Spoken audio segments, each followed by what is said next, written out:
What's going on? Boys, thanks to our patrons, and Fiverr customers, subscribe to our Patreon free for behind the scenes stuff. Arm yourselves, life stuff. In addition to this new mic setup, we will be experimenting with having gameplay in the background. We'll do this for a while and see if it makes any noticeable difference. I was thinking about evil today, and I think there are two forms of evil.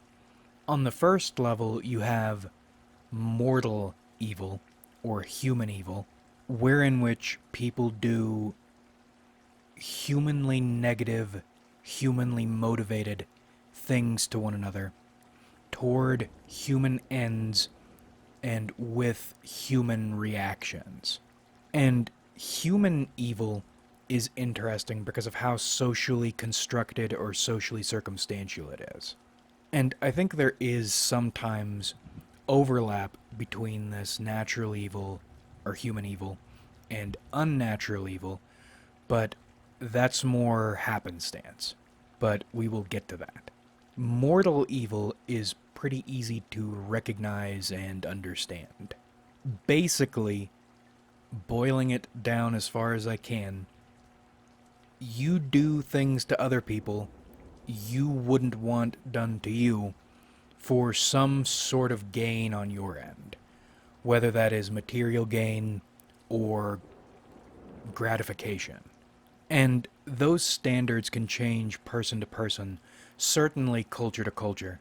And I think this idea of evil, human evil, happens or you feel it when someone does something or someone's standard is way separate from everyone else's standard or the consensus standard. And also, for that reason, this consensus thing, even if someone's standard is far away from everyone else's standard, they usually know, if they're at all socialized, they know when they're doing something that is, quotes, evil, not because of some basic, essential moral quality to it, but instead because it's separate from what the socialized order has settled on. You might think it's okay to steal, and you might expect things, maybe even reasonably, to be stolen from you, but when you go out and steal, you know your stealing is, quotes, evil, human evil. And the amygdalically developed might feel some guilt. Others who hear about it might get pissed off or demand justice. But there are actions and consequences. That's why, or one of the reasons you look at most organized religions, it's actions and consequences. They outline clearly, understandably for you, what is evil. Don't do this, or that will happen to you. And this is tricky. You can feel Patrice O'Neill, when he would talk about women, he called it the vagina beam. For this channel, I'd call it the Joe Dipshit beam. It is disapproval from adherents of a dominant meme. I believe in evil, even the socially constructed form, but I don't put the same weight on it a Joe Dipshit type likes to, because there's no justice. No divine justice, minimal human justice. You can think something is evil, I think a lot of things are evil, but that's a consequence of both our evolving into these civilization builders, this civilization building culture, and then the specific culture you were brought up in on top of that. There are cultures that view cruel and unusual punishments over shit you think is normal, like putting rocks on a bitch's head because her ankle's stuck out, as justice. Whereas I, probably you, well, maybe not, considering some of the demographics on this channel, maybe not, would view it as evil. But it is all genetic systematization. It's not some, at least evil the way we think of it, is not some spiritual thing. It's a genetic mimetic reinforcement in society tool. Now, that all said, I do. You son of a motherfucking. Okay. I set up this dentist arm in my face so I can have more room and not get feedback or whatever when I bump the table.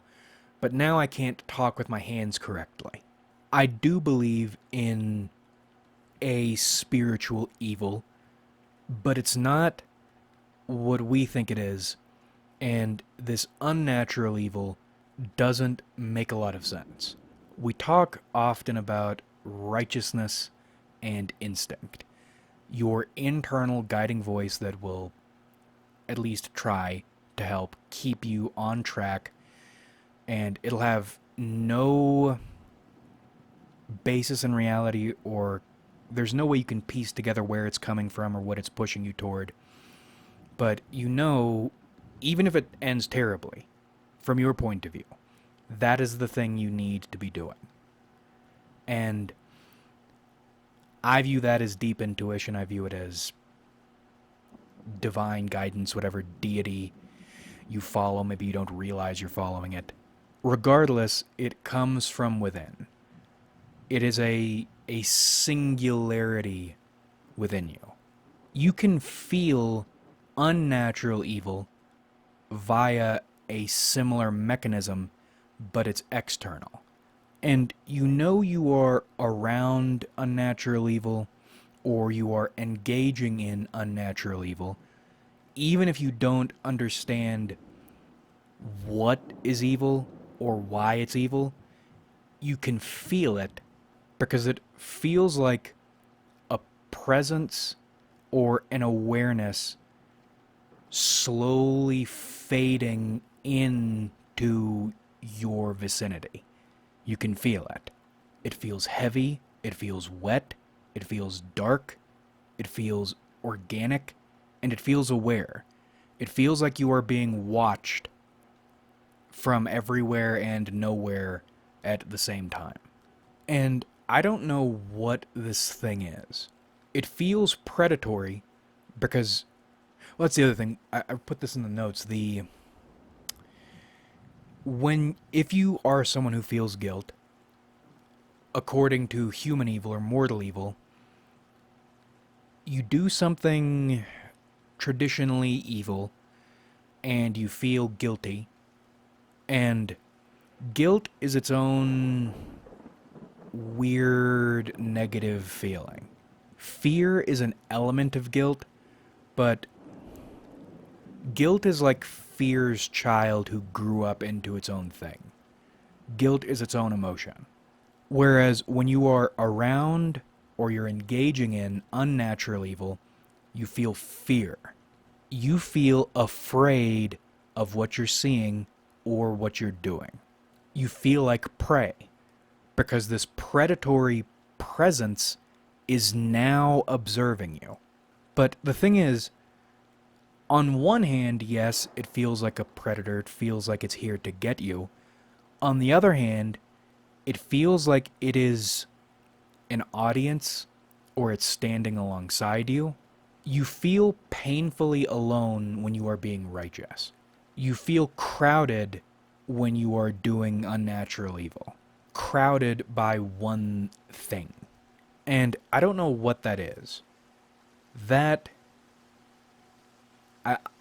I would say year, but I think it was more like 6 months. 6 months of the shadow we did, I think in late 2023 actually, which is a little spooky. That was the feeling we were trying to tap into. Yes, getting used to defying social flows, let's say, but also trying to tap into this unnatural evil feeling, which was a little more difficult because unnatural evil is not what you think it is. In fact, it doesn't make a lot of sense. I was joking, it feels like superstitions a la the lighthouse, but that is what it is.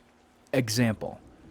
One of the evilest things unnaturally evil things that causes this feeling, a simple one, is looking at skulls separated from their bodies in person for too long. And it's not people, obviously, although you could probably go that route, but looking at dead animal skulls, there is something wrong with that. There's probably a reason Kurtz in the book had his shack. That image still bothers me, with all the severed heads looking at his shack and not away from it. There is something evil about decapitation, and I don't know what it is. Even if you didn't do it, you don't look at a skull too long. Then you have the haunted house phenomenon or haunted place phenomenon, in which, and I was watching a video about this earlier, which is what's prompting this video, the way there's rarely rhyme or reason to a place that feels evil. And there may not even be any history to it. If you look into it, there's no story behind it. But you know, for some reason, this place that doesn't look like anything in particular is demonic. Which is separate from getting the creeps, by the way. You go into a creepy old house, you'll get the creeps, maybe. But this unnatural evil feeling, it's something different. It's something else. It's like in Vintage Story, actually. There are some places which, for no reason, make you slowly lose your sanity, maybe even imperceptibly at first, if you stick around them too long. Maybe it is a locus of evil. Maybe something bad will happen there. Or maybe something bad did happen there, but it was never recorded. Or maybe something bad did happen there, but either the part we would perceive as evil didn't happen until later, or had happened elsewhere, or something evil happened there, but it was evil in this way that we wouldn't consciously register as evil. Because unnatural evil, which is kind of funny, we call it, or I'm calling it unnatural evil, that is perhaps the only natural evil there is. But it operates on a level we don't get. And it almost feels like a narrative is unfolding in our world around us day to day, but it's written in a language we don't understand and in an ink that is usually invisible. One of the reasons I value tarot is it feels like a Cliff Notes or a Supernatural for Dummies guide that is less of a power unto itself and more of a translation tool that helps you understand what's happening behind the scenes. An example I've been thinking about, now that I've had some time. The ASPD woman who set off the ASPD arc. I ran a couple spreads for her, but one of the cards that stuck out to me then, continued sticking out to me the entire time we were speaking, and is sticking out to me even more now, was something to the effect of, what is she or what is her nature? And it was the Devil reversed in the Thoth deck. And off the cuff, I took that to mean she likes controlling men sexually. And that turned out to be the case, but the story kept getting deeper until we reached the point where I am now. Because I like thinking about the nature of people a lot. What are you? All these specifics, all these quirks, all these preferences, they're all real, but ultimately they are symptoms, external symptoms of the thing you are. And the thing you are is what I'm most concerned with. And I can normally get a read on people. Her energy, there was something wrong there, something odd. confusing, really evil in this unnatural evil sense, but not exactly conscious unless her or that sort of person's, and I don't mean INFJ, I don't mean ASPD, probably closer to INFJ than ASPD, to be real, but neither of those categorizations, that this other sort of person, unless their consciousness operates in a completely different way, a deeply evil person, or evil affected person, like True Detective, you got a demon on you, because whatever happened there, it still feels like some kind of spiritual event. But the same way you look at a person and say, what are you? You look at events and say, what was that? That's what I've been thinking about. It felt like a devil had gotten off the road, got turned around, came into a remote inn, intending to do something fucked up on the way back to the road, and then the equivalent of the entire dinner you were cooking falls all on the floor all at once happened, and it was a huge mess, and then it was over.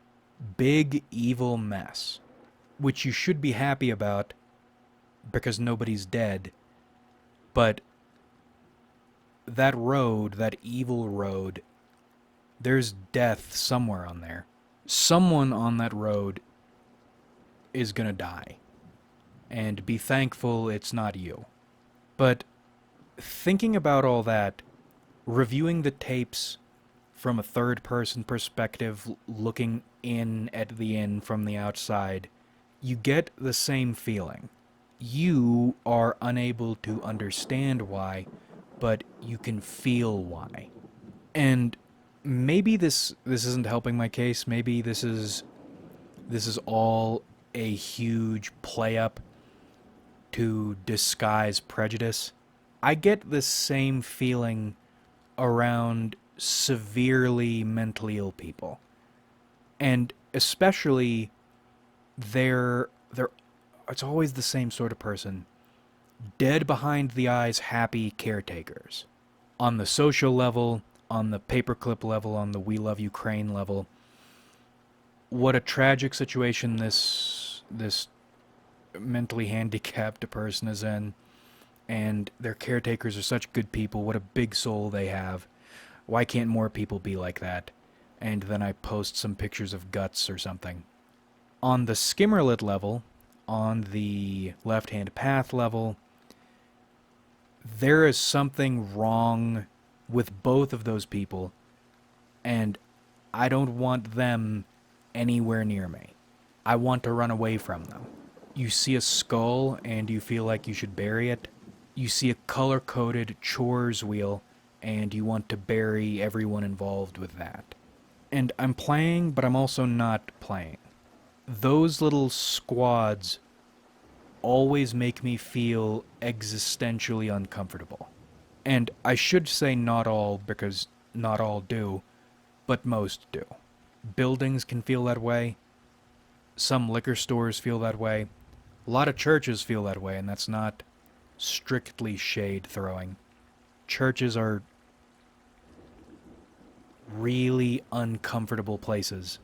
And the other thing about this unnatural evil is you don't feel it that often. Because you play these thought experiment games, and you think of the worst human evil things people can do, and you start by working through how you'll feel at first, maybe, because that's how you're supposed to feel, and then you simulate in your head repeated exposures to it, which doesn't compare to the real things ever, but you're doing the best you can. And you wonder how you'll feel after 30 occurrences, or if for some reason you're able to toggle that part of you off. And most of the time you end up feeling nothing, as ugly as that is to say. You can get desensitized to anything. Except not really, because unnatural evil exists.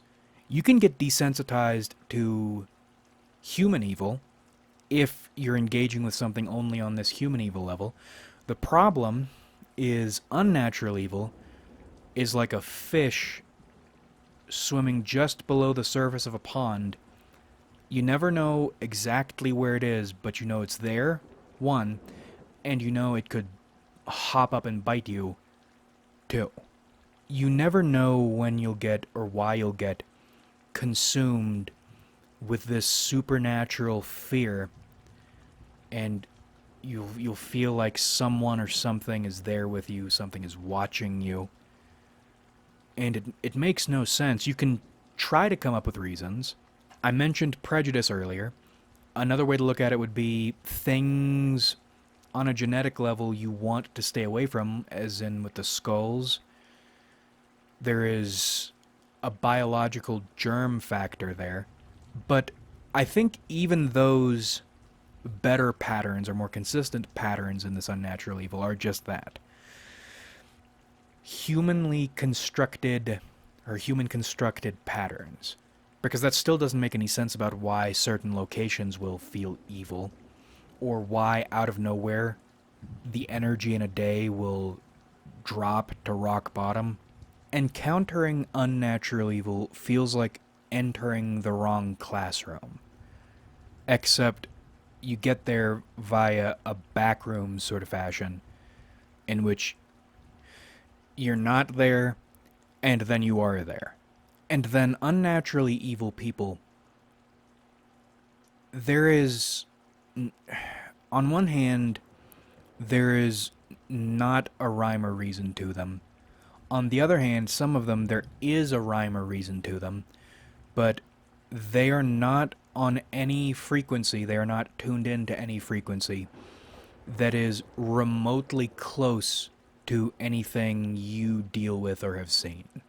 An example of the latter would be that trans witch in New Orleans who was stealing bones from a graveyard after flooding or something. And this was something she did on the regular, going to this graveyard after floods to steal bones, to grind and perform spells and shit. And she had no awareness that that's a fucked up thing to do. And that's one of those overlaps. On a human level, human evil level, that is a fucked up thing to do. On an unnatural evil level, that is one of the... I can't think of a worse thing to do. Unnatural evil. And maybe you, as a relatively normal person, might experiment with going out and doing that. I strongly don't recommend it, but maybe you do. And you don't feel that unnatural evil feeling for whatever reason. One, that's part of the way unnatural evil works. And two, when you're dealing with these unnatural evil people, there is nothing in them. It's like they're disconnected from the concepts of human evil or unnatural evil. Elden Ring shit, they are attuned to a different outer god, and you wonder how they managed to get this far in life with that tuning. How did you... That's because that's the other thing, right? Some of these people, these unnatural evil people, will be old. And you have to wonder, how did you get to this age, never getting picked up, never having any problems, but you're this evil? Or there is something wrong with you deep down inside, but nothing was ever done about it. It was never addressed. I don't know, but it's another point in my contempt for Joe Dipshit logbook. It's one of the reasons I separate human evil from unnatural evil, because average Joe will hate that I call human evil relative and a social construct. People will want to kill you for that, but then they will invite demons into their homes, they will live with demons, they will follow demons, they'll obey demons, they'll do evil on behalf of demons, and think that's justice, think that's holiness, think that's good. You are a dumb, sick animal. You are the Helen Keller of demon servants. They always talk about an objective standard of morality set by God, of course, conveniently never divinely or supernaturally or ultimately enforced in life, often spat upon by the holiest of them. But then you have this weird sensation, this dreadful, terrifying sensation, that if evil exists, this feeling tells you what it is, where it is, in whom it is, and you are utterly blind to it, happy to work with demons and do demonic shit. The whole fucking relic thing, the Christian relics, that's sick shit. And the blood of Christ and the body of Christ. There's a reason on some level internally you can feel eating a person is one of the evilest things you can do to another person. When you want to do evil unto somebody, you eat them. Maybe that's symbolic. I still have weird feelings about Christ, specifically. Is the entire thing poison, or was there a kernel of goodness or truth somewhere deep in the middle? I don't know, but I don't have a terribly high opinion of human morality, and that includes these organized religious moralities, when they seem to exist to keep you smell blind from true and unnatural, unreasonable, strange evil. We have human morality for a reason, the civilization building thing, if we would follow it, which we don't. Again, especially the holiest among us. But there's something more important here, and it doesn't make a lot of sense. And that concerns me, at least. Because, is this a binary thing? Is this a dichotomy thing? Is righteousness the good thing, and this unnatural evil is the bad thing? Or are these two separate forces? They are two separate forces, probably. Or are they both positive things? Righteousness is telling you where to go, and this other feeling, this unnatural evil feeling, is telling you what to stay away from? I have no idea. Maybe we'll do a Google Docs thing. Not right now, but in the future. What in life can make you feel this unnatural evil shit? And maybe we need to study unnaturally evil people. But at the same time, I don't want to do that, because in doing that, as with all this unnatural evil shit, it feels like you are, or when you're doing or in the presence of, especially over the long term, unnatural evil, you are vulnerable to something really bad, and you're inviting something really bad. I don't know, but the more I think about life, the more it feels like it's dark outside, and there are almost no roads, and the few roads there are treacherous. You won't understand most of what you see, and you won't see 0.5% of all the shit happening out there in the darkness. And I don't know what to do about that. If we're talking about your perception and how you feel about it, I don't think there is anything you can do. The one thing you can do is continue to be righteous and follow righteousness, listen to your voice and follow your path, do your job. But that doesn't make you feel any better. It doesn't make you understand anymore. And with understanding, it feels like the more you look for these patterns, the less sense they make, and the only constant is the feeling you get when you're in the presence of them, or when you're engaging in them. But there's a word I'm missing, but there's no connective tissue, there's no rhyme or reason to it, other than this is a thing you can feel in response to certain things. But what connects them, aside from this feeling and maybe what that feeling means, you have no idea. Like if you enjoyed, subscribe if you haven't.